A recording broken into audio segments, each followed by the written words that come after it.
became a flight instructor over in Moulton Field. So you Number had to be three. an excellent pilot in order to make a flight instructor to train the other students.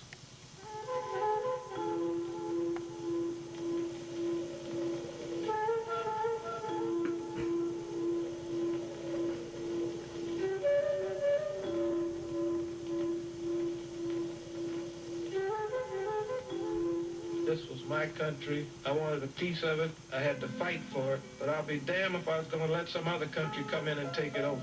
In the heat of that war, the adrenaline started flowing. You wanted to go and see what was going on, and it was an adventure. You know that there's sociological problems out there, but these are the things that we were learning to fight against. And we felt that the country needed us, and so therefore we wanted to do our part. I would have liked a different arena in which to operate, but since it wasn't there, I persisted. I don't think that I could have succeeded as dramatically in another career field during that period of time. What kind of place was the community around Tuskegee, racially? Well, the police were they were the worst at that particular time. As a matter of fact, they didn't have any regards at all for the rights of the blacks. Their rights didn't mean anything. There's an incident I was mentioning before that they arrested a young man, put him in jail, and Major Davis he was head of the cadets, became very much upset about it. He went down to the jail and demanded the man's release. Said, "You're going to let him go now, right now. I'm going to take him back to the base myself." And I don't know how he did it, but he got him out. And of course, there was a lot of beatings and whatnot. The police would just beat you up anytime they wanted to. As a matter of fact, I've been threatened myself by the police. Why did they say in those days that blacks couldn't fly airplanes? Well, it was unfortunate, but in those days, I guess it was sort of like Hitler always was a lot of, race spirit and whatnot, and they just didn't feel in those particular days. Now, this is a fact. For some reason or other, the whites in aviation didn't think, and people of another different color could handle the airplane. As a matter of fact, they didn't think the Chinese could fly. They didn't think the Japs could fly. I know when the Japs attacked Pearl Harbor, Colonel Parrish, who is a general now, came to me when I was coming in from a flight and said, "The Japs have attacked Pearl Harbor and destroyed a lot of battleships and did a lot of damage over there." He said, "They always said the Japs couldn't fly because the eyes weren't slanted right." He said, "The eyes must have been slanted right today."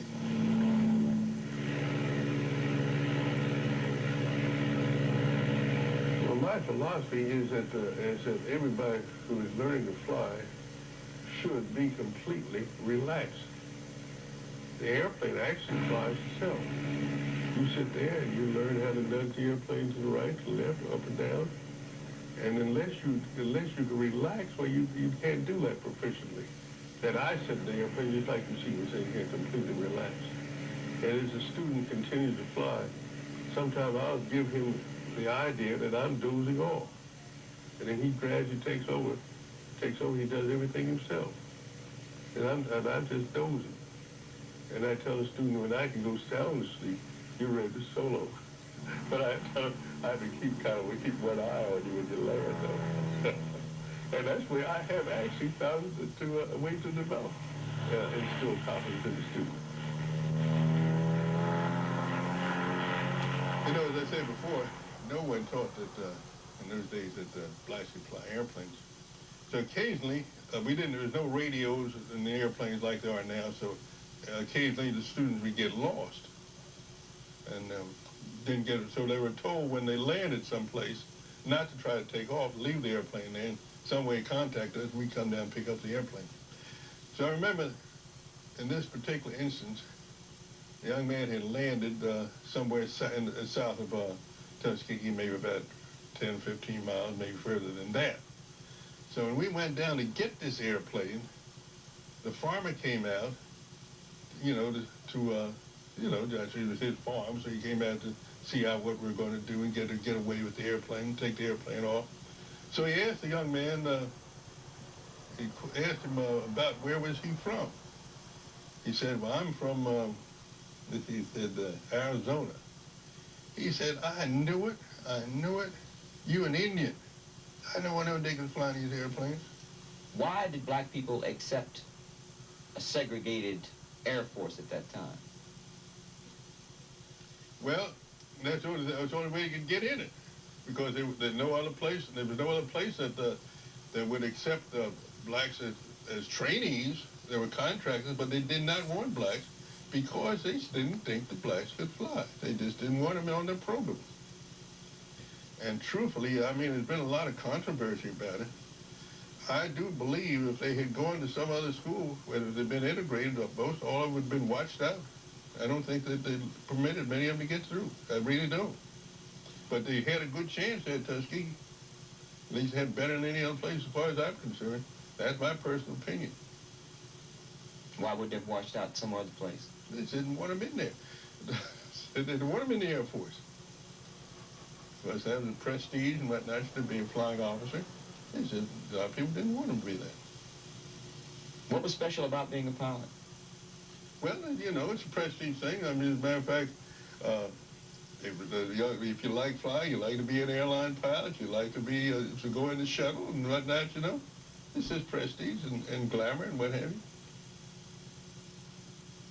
Well, a lot of people didn't want blacks to get that prestige.